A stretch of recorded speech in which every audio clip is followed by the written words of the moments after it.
নবাব সিরাজউদ্দৌলা নাটক 4 অঙ্ক 12 দৃশ্যে সমাপ্ত হয়েছে। ডেসক্রিপশন বক্সে প্রতিটি দৃশ্যের লিংক দেওয়া আছে।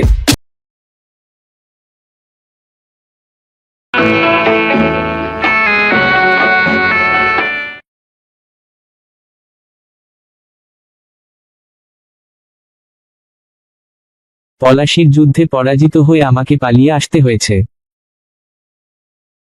সে কথা গোপন করে এখন আর কোনো লাভ নেই। কিন্তু প্রাণের ভয় কে না পালায় হুজুর? আপনাদের কি তাই বিশ্বাস যে প্রাণের ভয় আমি পালিয়ে এসেছি? না, প্রাণের ভয়ে আমি পালাইনি। সেনাপতিদের পরামর্শে যুদ্ধের বিধি অনুসারেই আমি হাল ছেড়ে দিয়ে বিজয়ী শত্রুর কাছে আত্মসমর্পণ করিনি। ফিরে এসেছি রাজধানীতে স্বাধীনতা বজায় রাখবার শেষ চেষ্টা করব বলে। কিন্তু রাজধানী খালি করে তো সবাই পালাচ্ছে জাহাপনা। আমি অনুরোধ করছি, কেউ যেন তা না করেন। এখনো আশা আছে। এখনো আমরা একত্রে রুখে দাঁড়াতে পারলে শত্রু মুর্শিদাবাদে ঢুকতে পারবে না। তা কি করে হবে হুজুর? অত বড় সেনাবাহিনী যখন ছারখার হয়ে গেল। তারা যুদ্ধ করেনি, তারা দেশবাসীর সঙ্গে, দেশের মাটির সঙ্গে প্রতারণা করেছে। কিন্তু যারা নিজের স্বার্থের চেয়ে দেশের স্বার্থ বড় করে দেখতে শিখেছিল, মুষ্টিমে সেই কজনই শুধু যুদ্ধ করে প্রাণ দিয়ে গেছে। এই প্রাণদান আমরা ব্যর্থ হতে দেব না। পরাজয়ের খবর বাতাসের বেগে সর্বত্র ছড়িয়ে পড়েছে জাহাপনা। ঘরে ঘরে কান্নার রোল উঠেছে। বিজয়ী সৈন্যের অত্যাচার এবং লুটতরাজের ভয়ে নগরের অধিকাংশ লোকজন তাদের দামি জিনিসপত্রগুলো সঙ্গে নিয়ে যে কোনো দিকে পালিয়ে যাচ্ছে। আপনারা ওদের বাধা দিন, ওদের অভয় দিন। শত্রু সৈন্যদের হাতে পড়বার আগেই সাধারণ চোর ডাকাত ওদের সর্বস্ব কেড়ে নেবে। কেউ শোনে না হুজুর, সবাই প্রাণের ভয়ে পালাচ্ছে। কোথায় পালাবে? পেছনে থেকে আক্রমণ করবার সুযোগ দিলে মৃত্যুর হাত থেকে পালানো যায় না। আপনারা কেউ অধৈর্য হবেন না। সবাইকে শক্ত হয়ে দাঁড়াতে বলুন। এই আমাদের শেষ সুযোগ। এ কথা বারবার করে বলছি। ক্লাইভের হাতে রাজধানীর পতন হলে এ দেশের স্বাধীনতা চিরকালের মতো লুপ্ত হয়ে যাবে। জাহাপনা, কোথায় বা পাওয়া যাবে তত বেশি সৈন্য, আর কোথায় বা তার ব্যয় ব্যবস্থা? 2-1 দিনের ভেতরেই বিভিন্ন জমিদারের কাছ থেকে যথেষ্ট সৈন্য সাহায্য আসবে। অর্থের অভাব নেই। সেনাবাহিনীর খরচের জন্য রাজকোষ উন্মুক্ত করে দেওয়া হয়েছে। আপনারা বলুন কার কি প্রয়োজন? ইয়ার লুৎফখার সৈন্যদলে রোজ বেতনে আমি জমাদারের কাজ করি জাহাপনা। আমার অধীনে 200 সিপাহী। আমরা হুজুরের জন্যে প্রাণপণে লড়তে প্রস্তুত। বেশ, খাজাঞ্চির কাছ থেকে টাকা নিয়ে যান। আপনার সিপাহীদের তৈরি হতে আদেশ দিন। মুর্শিদাবাদে এই মুহূর্তে অন্তত 10,000 সৈন্য সংগ্রহ হবে। জমিদারের কাছ থেকে সাহায্য আসবার আগে এই বাহিনী নিয়েই আমরা শত্রুর মোকাবিলা করতে পারব। আমি রাজা রাজবল্লভের অশ্বারোহী বাহিনীতে ঠিকা হারে কাজ করি। আমার মতো এমন আরো শতাধিক লোক রাজবল্লভের বাহিনীতে কাজ করে। জাহাপনার হুকুম হলে আমরা একটা ফৌজ অল্প সময়ের ভেতরেই খাড়া করতে পারি। শহরে আরো বিশৃঙ্খলা দেখা দিয়েছে। জাহাপনা, ইরিচখা সাহেব মাত্র সপরিবারে শহর ছেড়ে চলে গেলেন। ইরিচখা পালিয়ে গেলেন? সিরাজউদ্দৌলার শ্বশুর ইরিচখা? জাহাপনা, আশ্চর্য! এই কিছুক্ষণ আগে তিনি আমার কাছ থেকে অজস্র টাকা নিয়ে গেলেন সেনাবাহিনী সংগঠনের জন্যে। তাহলে আর আশা কোথায়? তাহলেও আশা আছে। জাহাপনার কাছ থেকে সৈন্য সংগ্রহের জন্য যারা টাকা নিয়েছে তাদের অনেকেই নিজেদের লোকজন নিয়ে শহর থেকে পালিয়ে যাচ্ছে। তাহলেও আশা আছে। ভীরু প্রতারকের দল চিরকালই পালায়, কিন্তু তাতে বীরের মনোবল ক্ষুণ্ণ হয় না। এমনি করে পালাতে পারতেন মীরমর্দান, মোহনলাল, বদ্রিয়ালি, নৌবে সিং। তার বদলে তারা পেতেন শত্রুর অনুগ্রহ, প্রভূত সম্পদ এবং সম্মান। কিন্তু তা তারা করেননি। দেশের স্বাধীনতার জন্যে, দেশবাসীর মর্যাদার জন্যে তারা জীবন দিয়ে গেছেন। স্বার্থান্ধ প্রতারকের কাপুরুষতা বীরের সংকল্প টলাতে পারেনি। এই আদর্শ যেন লাঞ্ছিত না হয়, দেশপ্রেমিকের রক্ত যেন আবর্জনার স্তূপে চাপা না পড়ে, সমস্ত দুর্বলতা ঝেড়ে ফেলে আপনারা ভেবে দেখুন, কে বেশি শক্তিমান?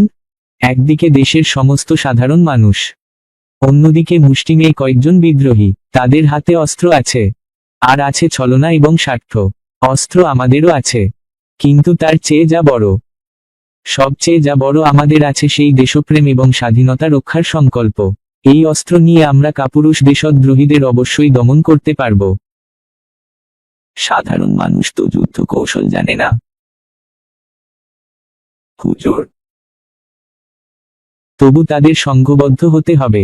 হাজার হাজার মানুষ একযোগে রুখে দাঁড়াতে পারলে কৌশলের প্রয়োজন হবে না। বিক্রম দিয়েই আমরা শত্রুকে হতবল করতে পারব। তা না হেলে ভবিষ্যতে বছরের পর বছর দেশের সাধারণ মানুষ দেশদ্রোহী এবং বিদেশি দস্যুর হাতে যেভাবে উৎপীড়িত হবে তা অনুমান করাও কষ্টকর। আপনারা ভেবে দেখুন, কেন এই যুদ্ধ? মুসলমান মীর জাফর, ব্রাহ্মণ রাজবল্লভ, কায়স্থ রায় দুর্লভ, জৈন মহাতাব চাঁদ শেঠ, শিখ হুমিচাঁদ, ফিরিঙ্গি খ্রিস্টান ওয়াটস, ক্লাইভ আজ একজোট হয়েছে কিসের জন্যে?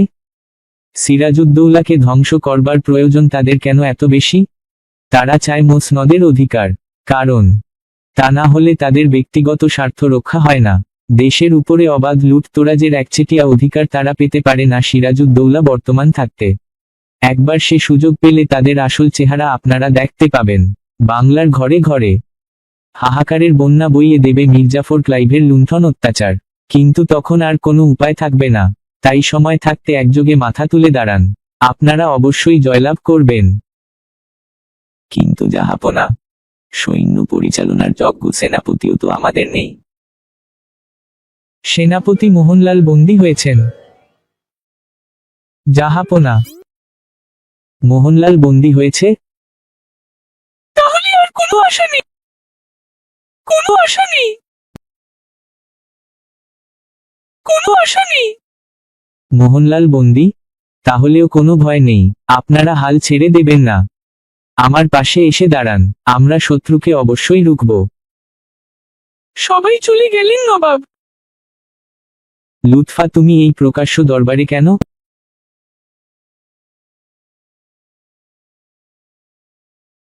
অন্ধকারের ফাঁকা দরবারে বসে থেকে কোনো লাভ নেই নবাব।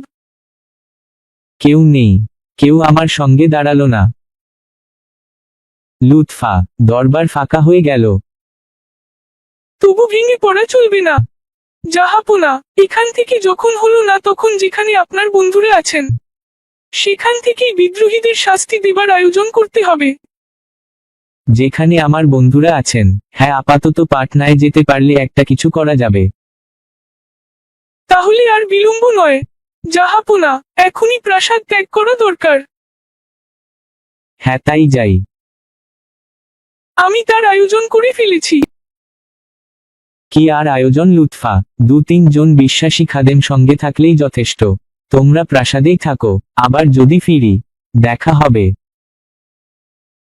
না, আমি যাব আপনার সঙ্গে। মানুষের দৃষ্টি থেকে চোরের মতো পালিয়ে পালিয়ে আমাকে পথ চলতে হবে। সে কষ্ট তুমি সইতে পারবে না লুৎফা।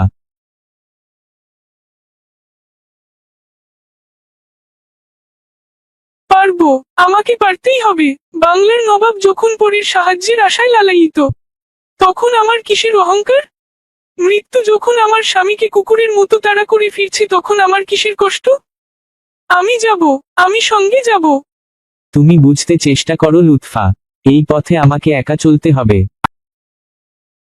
এই খাঁচা ভাঙবো আমি কেমো করে? দিকে দিকে বাজলো যখন শিকল ভাঙ্গার গান, আমি তখন চোরের মতো হুজুর হুজুর করাই রত।